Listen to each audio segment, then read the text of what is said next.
Hi friends, ಎಲ್ಲರಿಗೂ ನಮಸ್ಕಾರ. Welcome to novelty blogs. ಇವತ್ತು ಕಡೆಯ ಕಾರ್ತಿಕ ಶನಿವಾರ. ನಮ್ಮ ಮನೆಯಲ್ಲಿ ವಾರದಲ್ಲಿ ನಾಲ್ಕು ವಾರದಲ್ಲಿ 1 ಅಥವಾ 2 3 ಯಾವುದಾದ್ರು ನೋಡ್ಕೊಂಡು ನಾವು ಶ್ರಾವಣ ಶನಿವಾರನ ಮಾಡ್ತೀವಿ. ಸೊ ಬೆಳಗ್ಗೆ 6 ಗಂಟೆಗೆ ಎದ್ದು ಮಡಿ ಮಾಡಿ ಸ್ನಾನ ಮಾಡಿ ಆಲ್ಮೋಸ್ಟ್ ಅಡುಗೆ, ಅನ್ನ, ಸಾಂಬಾರು, ಮುದ್ದೆ, ಪಾಯಸ ಇದನ್ನೆಲ್ಲ ರೆಡಿ ಮಾಡಿಕೊಂಡು ನಾವು ದಾಸಪ್ಪ ಅವ್ರಿಗೆ ವೆಯ್ಟ್ ಮಾಡ್ತಿದ್ವಿ. ಅಷ್ಟರಲ್ಲಿ ಅಮ್ಮ ಎದ್ದು ಬೇಗ ಎಲ್ಲ ರೆಡಿ ಮಾಡಿಕೊಂಡು ನಾನು ಅವ್ರಿಗೆ ಸ್ವಲ್ಪ ಹೆಲ್ಪ್ ಮಾಡಿ ಪೂಜೆಗೆಲ್ಲ ರೆಡಿ ಮಾಡ್ಕೊಂಡ್ವಿ.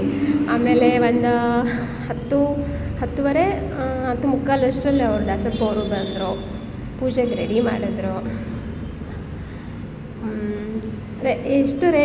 ಎಷ್ಟು ಬೇಗ ಎದ್ದು ರೆಡಿ ಮಾಡಿದ್ರೂ ಅದು ಸ್ವಲ್ಪ ಗಡಿಬಿಡಿ ಆಗಿಬಿಡುತ್ತೆ.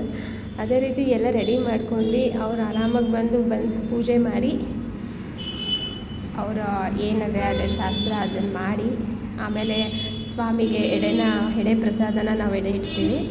ಅದಕ್ಕೆ ಅನ್ನ, ಸಾಂಬಾರು, ಮುದ್ದೆ, ಪಾಯಸ, ಉಪ್ಪು, ನೀರು ಅದೆಲ್ಲ ನೈವೇದ್ಯ ಮಾಡಿ ಮಂಗಳಾರತಿ ಆಯಿತು. ಆಮೇಲೆ ಎಲ್ರಿಗೂ ಒಂದು ಸಲ ಪೂಜೆ ಮಾಡೋಕ್ಕೆ ಹೇಳಿದ್ರು. ಅಮ್ಮ, ನಾನು, ನನ್ನ ತಮ್ಮ ಎಲ್ಲರೂ ಪೂಜೆ ಮಾಡಿದ್ವಿ.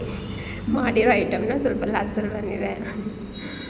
ರೈಸು, ತರಕಾರಿ ಸಾಂಬಾರು, ಮತ್ತು ದೇವ್ರ ಮನೆಯೂ ಬೆಳಗ್ಗೆ ಆದಷ್ಟು ಎದ್ದು ರೆಡಿ ಮಾಡಿದ್ದೆ. ಕೊನೆಯದಾಗಿ ಪೂಜೆ ಮುಗೀತು. ಹೀಗೆ ನಮ್ಮ ಮನೆ ದೇವರ ಆಶೀರ್ವಾದ ನಮ್ಮ ಮನೇಲಿ ಎಲ್ಲರ ಮೇಲೂ ಇರಲಿ ಅಂತ ಕೇಳ್ಕೊತೀನಿ. Thank you for watching. ನನ್ನ ಕೈಲಾದಷ್ಟು ನಾನು ಇದನ್ನು ವಾಯ್ಸ್ ಓವರ್ ಕೊಟ್ಟಿದ್ದೀನಿ. ಇದು ಮೊದಲನೇ ವೀಡಿಯೋ. ಹೀಗೆ ಸಪೋರ್ಟ್ ಮಾಡ್ತಾಯಿರಿ. ಆದಷ್ಟು ನನ್ನ ಕಡೆ ಏನೇ